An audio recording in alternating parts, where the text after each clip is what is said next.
જગતને અદ્ભુત એ બાઈ આપી ગઈ. એમાં આપણા જીવનમાં એક ધ્યેય પાકો છે. આપણે શું નથી વાંચ્યું? આપણે ધ્યેય પાકો નથી કર્યો. બસ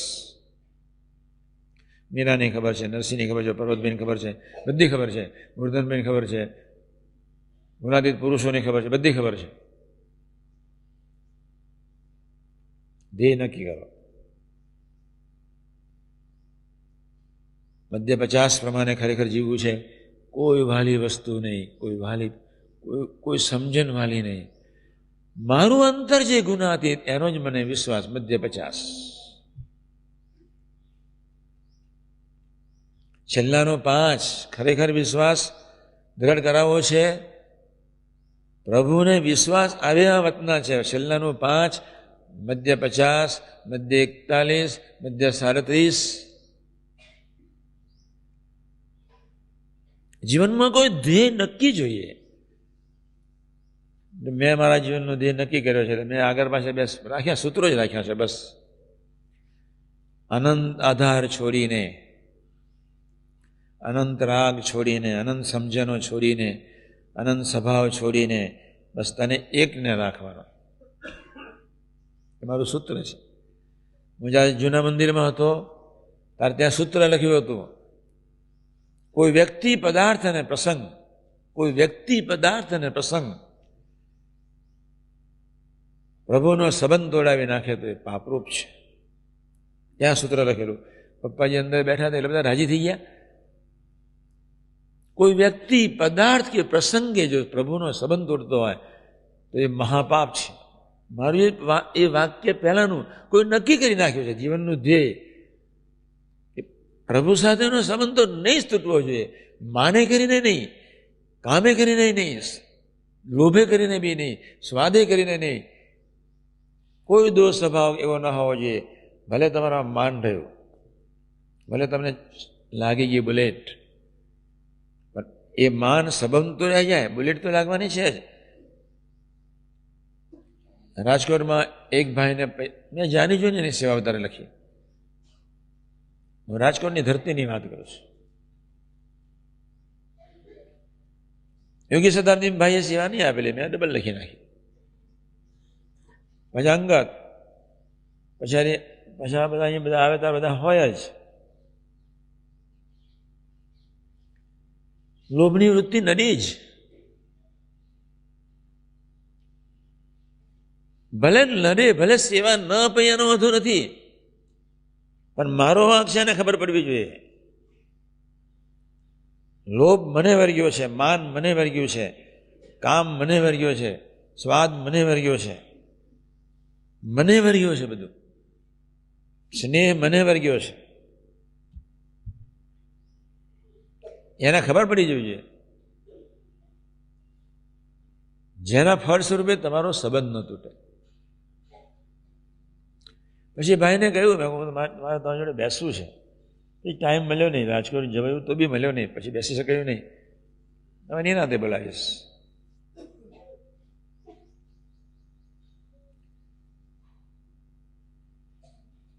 પણ એના જીવનનું ધ્યેય જ એના દીકરા દીકરીઓ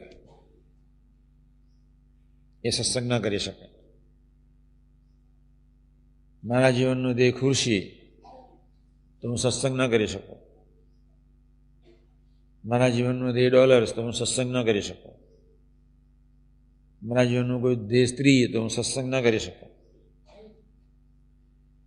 મારી કોઈ મહત્વાકાંક્ષા, હું સત્સંગ નહીં કરી શકું.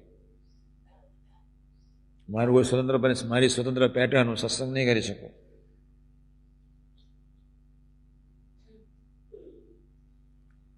બીજા એક કુટુંબ, બે ભાઈઓની વાત કરી લો. બંને 1-1 કલાક ભજન કરે છે,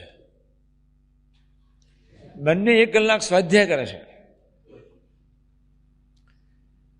તમે જેટલા બેઠા છો એના કરતા વધારે સ્વાધ્યાય કરે છે. બેસી સમજી લો બધા જ.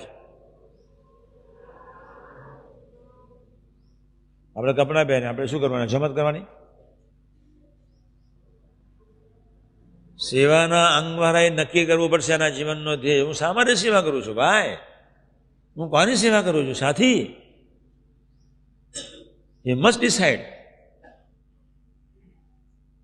તમારા કરતાં 2 ભાઈઓ સ્વાધ્યાય કરે છે, ભજન કરે છે, સવારે 1 કલાક 5 વાગે ઉઠે છે, 6 વાગ્યા સુધી ભજન કરે, પછી એ નહાવા જાય, ફરી પૂજા કરે, પછી બહાર આવે. હું સત્સંગ સમાજની વાત કરું છું. રાત્રે 1 કલાક સ્વાધ્યાય કરે, 30 મિનિટ ભજન કરે. તમે બુદ્ધિશાળી હોય તો શોધી કાઢજો. અહીંયા છે જ નહીં એટલે કોઈ પ્રશ્ન જ નહીં શોધવાનો. છતાંય બંને ભાઈઓ આત્મીય નથી થઈ શક્યા. કોઈ સમજણ તો નડી, કોઈ રાગ નડ્યો. બંને ભાઈઓમાંથી એકની બી પ્રીતિ મધ્ય 50 પ્રમાણે નક્કી નથી કર્યું.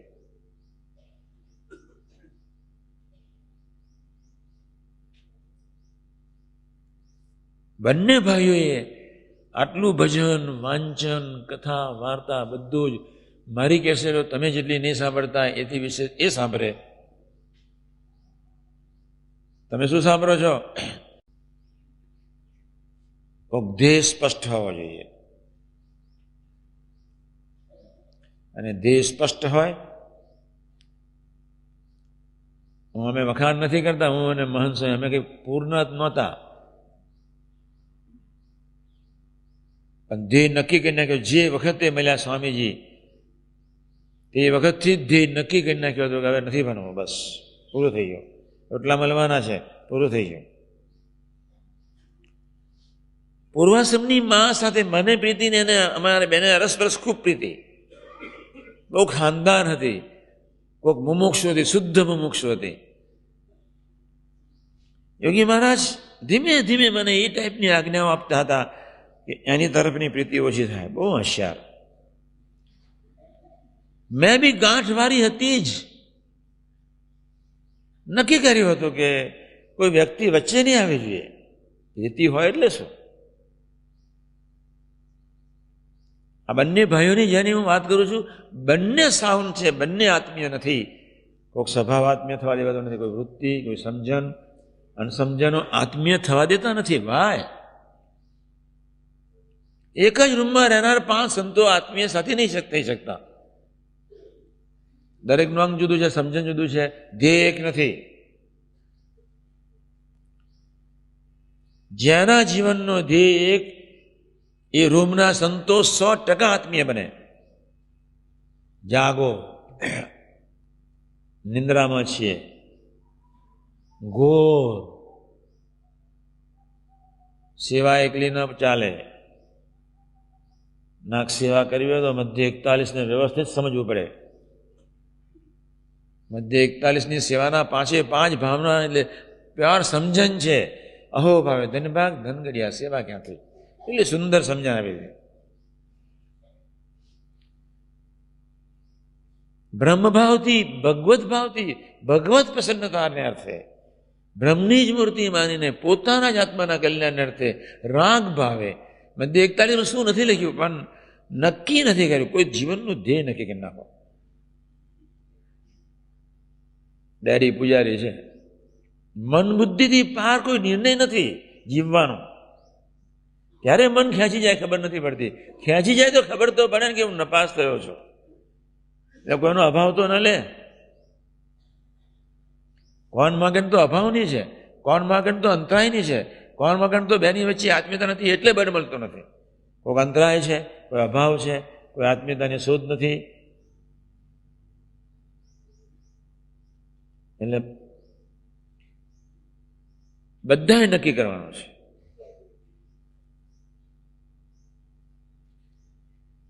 કોના બેસીને અંતરદ્રષ્ટિ કરો કે એવી કઈ વૃત્તિ છે કે જે આત્મીયતા રહેવા દેતું નથી અથવા નિશાન પાકું નથી રહેવા દેતું. અમને યોગી મહારાજે આવી કોઈ કથા શિબિરો કરી જ નથી, આટલો આગ્રહપૂર્વક વાતો કરી નથી. નક્કી જ કરી નાખ્યું હતું, નક્કી જ. તું તારા સિવાય કોઈને રાજી જ નહીં કરવાના. 2 જણની મર્યાદા રાખવું. પૂર્વાશ્રમની એક માની મર્યાદા રાખતો, મનીલાલ નગીન શેઠના ફાધરની મર્યાદા રાખતો. બેનો મને હૈયા નહીં છે ગુણ. ગોરધનદાસ કોન્ટ્રાક્ટર મારા જેવા, શું બોલે ને શું ખાય એમને જ ખબર નહીં. યોગીમાની સેવા બહુ કરી. મનલાલ શાર્પ બુદ્ધિશાળી માણસ, બહુ શાર્પ બુદ્ધિશાળી. એ વખતે આનંદની 45